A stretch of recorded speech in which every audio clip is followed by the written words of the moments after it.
All right, St. Louis, good morning. I decided to come on. I'm not going to stay long, St. Louis. I'm just going to talk just for a few minutes. A shout out to the Lou, all those good brothers and sisters in St. Louis. I don't want to start naming names, but more importantly, I love you all. All of you that grew up down in Car Square Village, Devon, Blue Myers, Dawes Webby, Prunago, Cochran, Laclede Town, North Side, South Side, West Side, East, even across the water, East St. Louis, Illinois. I just wanted to come on and tell you all just to continue to be encouraged and understand there's a lot of growth that we have not yet reached and received. Unfortunately, those that came before us didn't have the ability to know that they did not know. We can't necessarily hold them responsible for their level of immaturity. In other words, the Bible says, as long as you are a child, you're under tutors and governors, even though you are Lord of Lords. And unfortunately, a lot of you believe that you are adults because you have children. Unfortunately, that's not what that's saying. You must leave this reality. In other words, you must be in the world, but not of the world. As long as you in the world and of the world, you of that reality. It's literally, it's like being in a matrix. In other words, you got four corners or a box, and the circumference or the external layers of that box, you can't exceed beyond it because your level of mind can't warp space and time. You got to stop time. As a result of stopping time, you're going to stop the movement. But if you can't stop the movement, you're going to be caught up in the movement.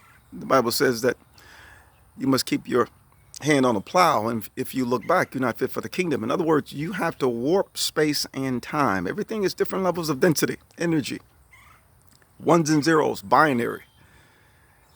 We must begin to understand that those that came before us that talked about the four forces of the universe, from gravitational, electromagnetic, weak, nuclear, strong force, they were correct to a certain degree. Unfortunately, they had not the ability to go beyond what they knew.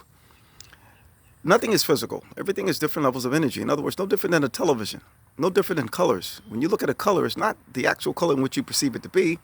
Your mind automatically reconfigures it to be what you see, and subsequently we all can agree that that's what it was. We are so powerfully made. It's just that we haven't yet baked the cake. You have the ingredients inside, but you must come to the realization that it's a lot deeper than we have traveled. In other words, the Neanderthals, cavemen came first. They were very primitive. They knew nothing about trains, planes, electric, solar, satellites that travel about 25,000 miles an hour orbiting the Earth. So as a result, we came up with the analogy that that's how it works. Subsequently, it remained the same. But the question is, who's after us? Who's going to say those Americans or those people that were born in the 21st century were illiterate, unintelligent? But if you ask us, we think we're intelligent. We go to Harvard, Yale, Oxford, Nobel laureates, geniuses, 220 IQs, etc. We think we're so intellectually astute. You can't touch this. But at the same time, that's the distraction. That's the distraction, because someone after us will think of us as we think of the cavemen, primitive. Even though we have nuclear power, we got big bombs we dropping on other countries, etc., trying to maintain dominancy. If you're still doing that, fighting other countries, 190 plus countries, however many there may be, that tells me you're trapped in the matrix. Because once you exit that matrix, you're going to understand at the molecular subatomic level, your brother and sister are black and white, Asian, Hispanic, and Indian, because there is no color when you get to a higher level of intellect, cognitive. But until then, you're going to think there is, because you can't perceive beyond your level of ignorance. I'm not necessarily calling you ignorant. I'm calling you, what needs to be said is that you are misinformed, misled, misdirected, because those that came before you had not a clue that they had not a clue. It's our responsibility to go light years into the future. We can go light years into the future. Light years, in other words, they say a living organism, roughly 4.5 billion years old, living organism. However, the universe, they said, is roughly 13.8 billion years old, 13.8. So that tells me roughly about 9 billion away from the truth. So that means that the furthest star, we're going to use Alpha Centauri, is about 4.4 light years away. It's going to take 4 hours to hit our retina. We have to literally put that star out.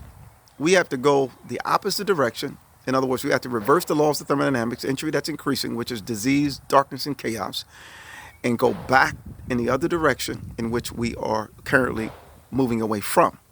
And as a result, we will become one with that truth, Alpha and Omega, the beginning and the end. We will not necessarily come up with false religion, false doctrine.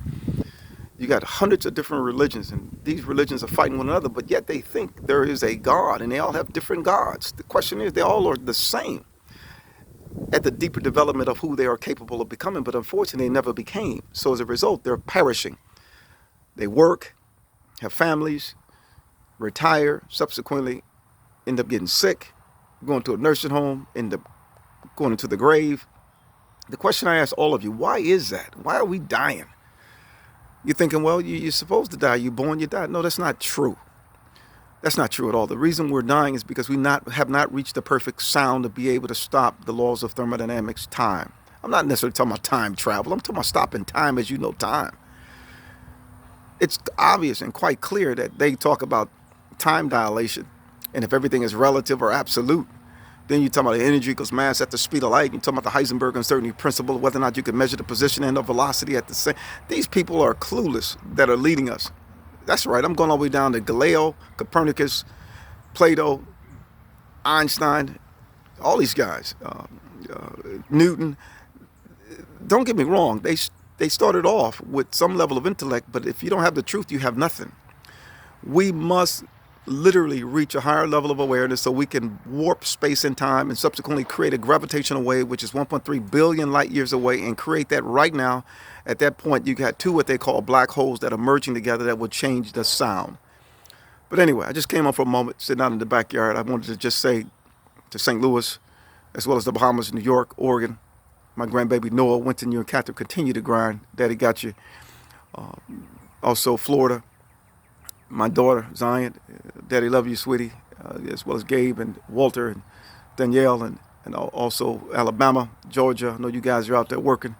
Be careful out there, but more importantly, you have to manifest that love. That love will literally bring down the gates of hell, as well as the Bahamas and New York. If I missed anyone, just remember, I love you all. God bless.